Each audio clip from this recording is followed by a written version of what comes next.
कुछ बातें चैनल पर आप लोग का स्वागत है। आज मैं सुनाने जा रहा हूँ कार्तिक महात्म्य का 17वां अध्याय। हाँ, आप लोग मेरे चैनल को सब्सक्राइब और वीडियो को लाइक कर दे। चलिए शुरू करती हूँ, बने रहे चैनल पे। नारद जी बोले, इसके बाद जलंधर ने रुद्र का अद्भुत पराक्रम देख शिवजी को मोहित करते हुए माया से गौरी की रचना की। रथ में बधी हुई गौरी को शिवजी ने रोती तथा निशुंभ आदि दैत्यों द्वारा मारी जाती दिखा। गौरी को यह दशा देखकर शिवजी अधिगन मन को हो अपने पराक्रम के भूल नीचा सिर कर खड़े हो गए। उसके बाद जलंधर ने फोक पर्याप्त घुसे हुए 3 बाणों से शिवजी के सिर, छाती और पेट में बेग से मारा। कुछ क्षण बाद विष्णु द्वारा चेताए जाने पर शिवजी ने उस माया को जान लिया और भयानक रूप धारण करके ज्वाला की माला अर्थात ज्वाला के समूह से अत्यंत भयंकर हो गए।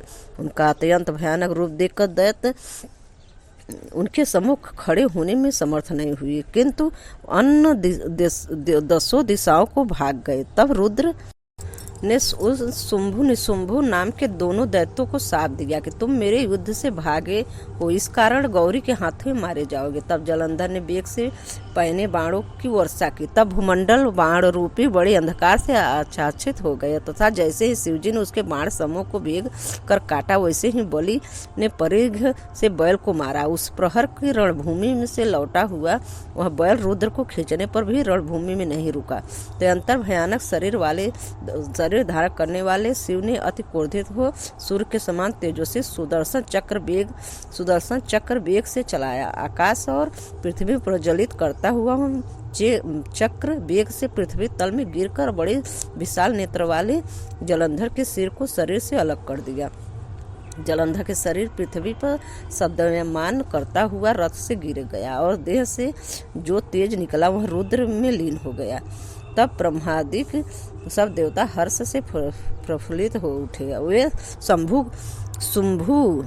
को प्रणाम कर विष्णु का प्रत्यांत कहने लगे। देवता बोले, हे महादेव, तुमने देवताओं के शत्रु से उत्पन्न भय से सबकी रक्षा की है। इसके अतिरिक्त और भी भय उत्पन्न हो गए हैं, उसमें हम क्या करें। वह यह कि विष्णु वृंदा की सुंदरता से मोहित होकर वहीं अर्थात वृंदा की चिता भस्म में पड़े हुए हैं।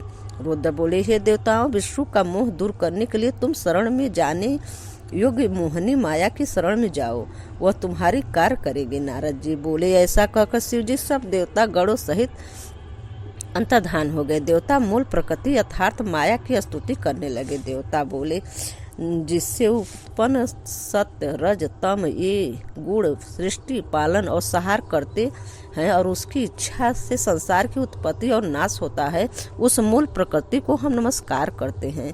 वह प्रकृति 23 भेदों की ही कही जाती है और संपूर्ण जगत में अधिष्ठित, जिसके रूप और कर्मों को जानने से तीनों देवता भी असमर्थ हैं। उस मूल प्रकृति को हम नमस्कार करते हैं, जिसकी भक्ति से युक्त पुरुष सदा दरिद्र, मोह, भय, मोह, तिरस्कार आदि को प्राप्त नहीं होते। ऐसा और जिसे भक्त प्यारे हैं, उस मूल प्रकृति को हम सदा नमस्कार करते हैं। नारद जी बोले, जो पुरुष इस स्तोत्र का एकाग्र मन से त्रिकाल पाठ करता है, उससे दरिद्रता, मोह, दुख कभी नहीं स्पर्श करते।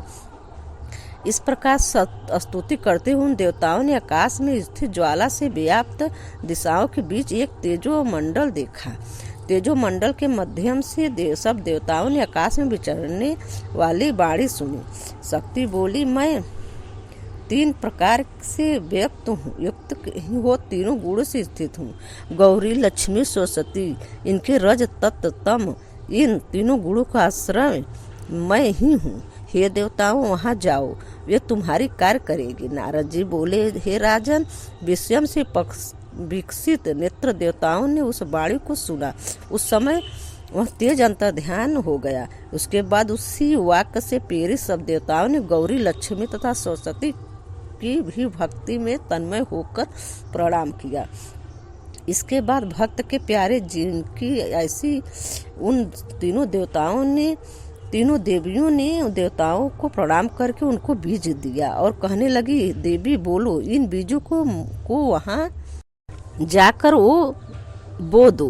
जहाँ विष्णु बैठे हैं, इससे तुम्हारी कार्य सिद्ध हो जाएगी। नारद जी बोले। इसके बाद देवता सिद्धों ने समूह आनंदित हो बीज को लेकर वहाँ बो दिए, जहाँ बिंद्रा की चेता भूमि में दुखी विष्णु भगवान विराजमान थे। यह हमने सत्यवाक्य का महात्म्य कहा है। इसको जो कोई पढ़ेगा और सुनेगा वह स्वर्ग लोक को प्राप्त होगा। जो एकाग्रचित हो से सुनेगा उसको विघ्न कभी नहीं होंगे। और तथा जो पुत्रहीन नर नारी सुने या पढ़ेंगे उनको पुत्र होगा। 17वां अध्याय संपूर्ण। ओम नमो भगवते वासुदेवाय नमः। हर हर महादेव। धन्यवाद।